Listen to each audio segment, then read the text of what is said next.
Hey guys, and welcome to my 10-week update. I'm 10 weeks pregnant. That means the baby is 1.5 inches, so about this big, which is kind of big actually. And I feel like the baby is actually starting to look like a baby. It's got actually some really cool features. The head is starting to look a little bit more proportioned to the body, but it still looks kind of weird. And there's legs and some arms, and I'm excited to watch that process as they just start looking more and more like a baby. It's fun.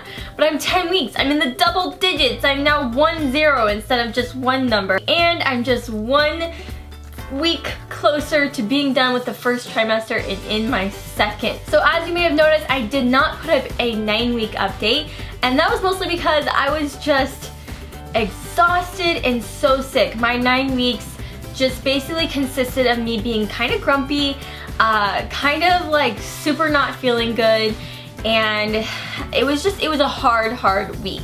And I was bummed because I was like, this is how it's gonna be for the next 3 weeks. I'm just gonna be sick. I just need to get over it. Luckily, now that I'm 10 weeks, I turned a whole new corner and I feel like a whole new woman, which I'm gonna be honest, made me extremely nervous. It definitely freaked me out that I was feeling better, but I don't know, I feel a lot better this week. I feel a lot more alive and I'm able to eat more. I just could not seem to eat anything. Nothing sounded good. Which is very rare for me, and it was basically like from morning to night I just felt sick. So right before I actually turned 9 weeks, I actually got to see my midwife. I had her just a few weeks before Oliver was born. I found like this place that has midwives, and they really just strive for natural births, and I really like it. It is a little bit of a drive for me, but it is honestly so worth it. I was really excited to start this pregnancy with my midwife, and I had a great appointment. I went into that appointment, just like I said, full of anxiety. I was very nervous, really feeling like we were not going to see a heartbeat, I don't know, as sick as I was, and as much as in a way I did feel pregnant, I just really didn't feel like we were gonna see a heartbeat. And so I told my midwife that, and she was like, well, all the signs are pointing that you're good, let's just see. And I basically was like, okay, you have to walk me through this ultrasound. You need to just tell me exactly what you're seeing as you see it. Talk, don't stop talking. She's like, okay, all right, I see we've got a lot of anxiety going on. As soon as she started the ultrasound, I saw immediately pretty much a baby, and the baby looked big, which was immediately reassuring because I knew that we weren't looking at too small of a baby. We were looking at a baby that was probably around 8 weeks. So me and Brian and my mom, we were all just looking so hard for that heartbeat. And she's like, here's the sac, and here's this, and there's the heartbeat. And we all just like, oh. It was just like such a relief. I just was like, I couldn't believe it. Like, there were definitely tears that came to my eyes, and I was just so relieved. It was a really fun appointment. So at this appointment, we also got to talk a lot about my delivery ideas and what I want to do. And I know some people may think it's way too soon to be thinking about that, but I hate it when doctors don't let me talk about how I want to deliver the baby or my plans for delivery, because it is a huge part of having a baby. It's the biggest thing you gotta do is push the baby out. And so I knew going in, I really wanted to see what my options were for a VBAC. If you don't know what a VBAC is, it's a vaginal birth after a cesarean, because I did have a C-section with Oliver. But they kind of sewed me up in a way that they were like, a VBAC may just be a possibility for you. When I talked to my midwife about it, she felt very good that I could definitely do a VBAC and that it's a possibility. So I will probably be talking a lot more about the VBAC as we get further along in the pregnancy, and as my options start to become more available.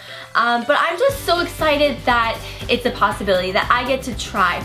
And no matter what, if I end up not being able to have a VBAC, and I do have to end up having a C-section, like, that's totally okay. But either way, I really do hope that there is, maybe that's a possibility. A VBAC would just be a dream come true. Honestly, I would love to experience giving birth vaginally. I just think it would be amazing.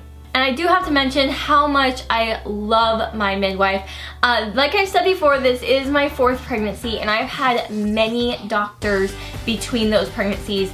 And with each pregnancy, I feel like I've learned something new about how the doctors work in the maternity health field type area. And I can definitely say that my midwife has got to be hands down my favorite person I've ever gotten a chance to meet and talk to and get to do a pregnancy with. A lot of doctors just, you know, they're busy, they've got a lot of patients usually, and you know, your needs and especially your mental needs are not like the highest priority for them. And my midwife just is honestly like, how are you doing? How's life?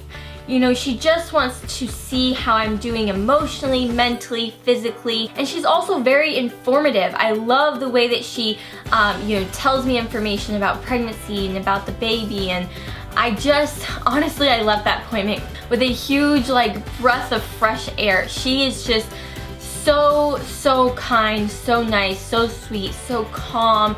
And I feel like if there's any possibility for a VBAC, like, she is my way. But yeah, my appointment it went awesome. I really truly enjoyed it. Now I am 10 weeks. My next appointment isn't until I am 12 weeks, which is different for me. I used to do, you know, my appointments every 2 weeks at least, and it was a lot. Like, I got to see Oliver a lot.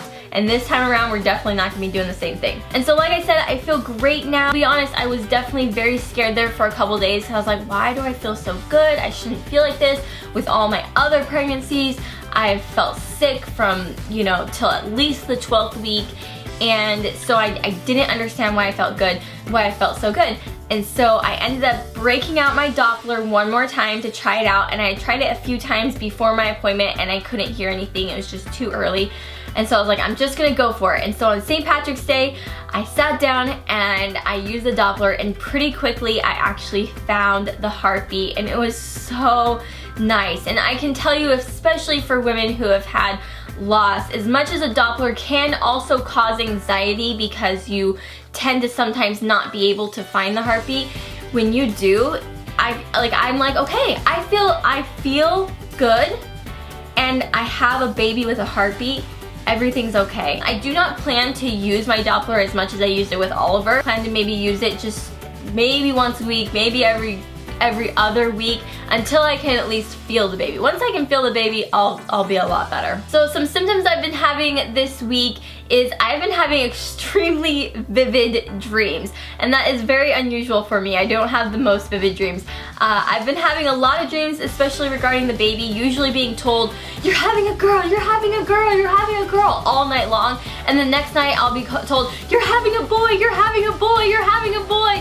And they're just so vivid. Like, the excitement that I feel when they tell me I'm having a girl or I'm having a boy is so, like, real that I wake up going, I'm having a girl, or I'm having a boy, and then I have to be like, no, that was just a dream, that's not real, you don't know yet, blah blah. And so I have to like walk myself through it and be like, that's not true. It's been very interesting. I've woken up definitely like sick and tired of being told I'm having a girl or I'm having a boy. I'm just like, I don't want to have the dream anymore, it's just too much. And I literally woke up one morning like shaking from just like exhaustion of having the same dream over and over. It was an exhausting night. I had a dream the other night. I watched the interview like right before I went to bed, and I literally had a dream that we were stuck in North Korea all night long. We were just stuck in North Korea all night long, and it was just a horrible, weird dream. So yeah, vivid dreams is definitely a new one for me. Another new symptom that I've never had with any of my pregnancies is dizziness. I've been getting dizzy, which is very different for me. I've never really gotten dizzy with Oliver, my other pregnancies. And it's weird because I read like that's usually from like not eating. But it's usually like after I've eaten and everything, like it's just really random. But it seems to be a pretty common symptom that some women have. I usually just lay down, and as long as it's not like you're gonna pass out or fall over, it's usually not too big of a worry. Alright, and so another symptom that I've been having that I wouldn't really call a symptom, but it is kind of strange for me, is I'm having zero cravings whatsoever. Meaning that nothing really sounds good, nothing is really an aversion, but I'm not craving anything, which is weird because even when I'm not pregnant, I usually like want something and I'll be like, ooh, that sounds good, and then I'll like think about it a ton and then I just want to go get it. I have a very, very strong sweet tooth. I love cookies and things like that, and I don't have it right now, and it's been kind of weird for me. I guess it's been kind of good because I feel like I haven't been eating as much of that stuff, but it's weird because I usually want something and just nothing really sounds good, nothing really doesn't sound good. It's just like, I'm just like, blah. Another new thing that's been happening to me is I've been waking up almost consistently every single night between 4 and 4:30. I think it might be the beginnings of like insomnia or something. The other night I was up for literally 2 hours from like 4:30 to 6:30 until I finally just had to take a Benadryl because I could not sleep. But anyways, I honestly have been feeling great this week. I hope it stays like that. I'm so excited that I'm 10 weeks. I'm so close to being done with the first trimester, which is really exciting. And I know this is the part where I normally would then do a belly shot, or most women do a belly shot, but I'm gonna be honest with you guys right now. Let's bring it in. Let's bring it in. I don't want to do a belly shot. At least not right now. Not until I feel like I have a belly to show you. It's kind of hard to explain exactly why I feel this way, but I'm definitely a lot more shy and more reserved this pregnancy than I was with Oliver, because I have a lot more followers. Like, I was talking to like a couple thousand people with Oliver, and now I have like over 100,000 people that are like following me, and it's a little overwhelming.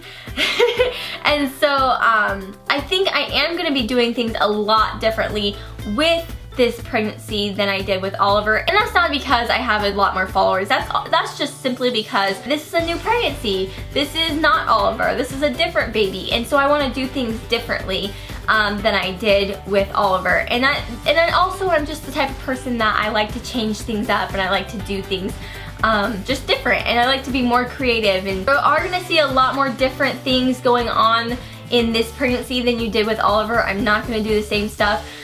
But I'm still really, really excited about this pregnancy, and when I get bigger, I will start to show you my belly, I'm sure. But I guess I am just a little bit more shy about it. Obviously, this is my second baby, so I don't have as flat of a tummy as I did before, even though I didn't have a flat tummy before either. And I know I shouldn't be self-conscious about it at all.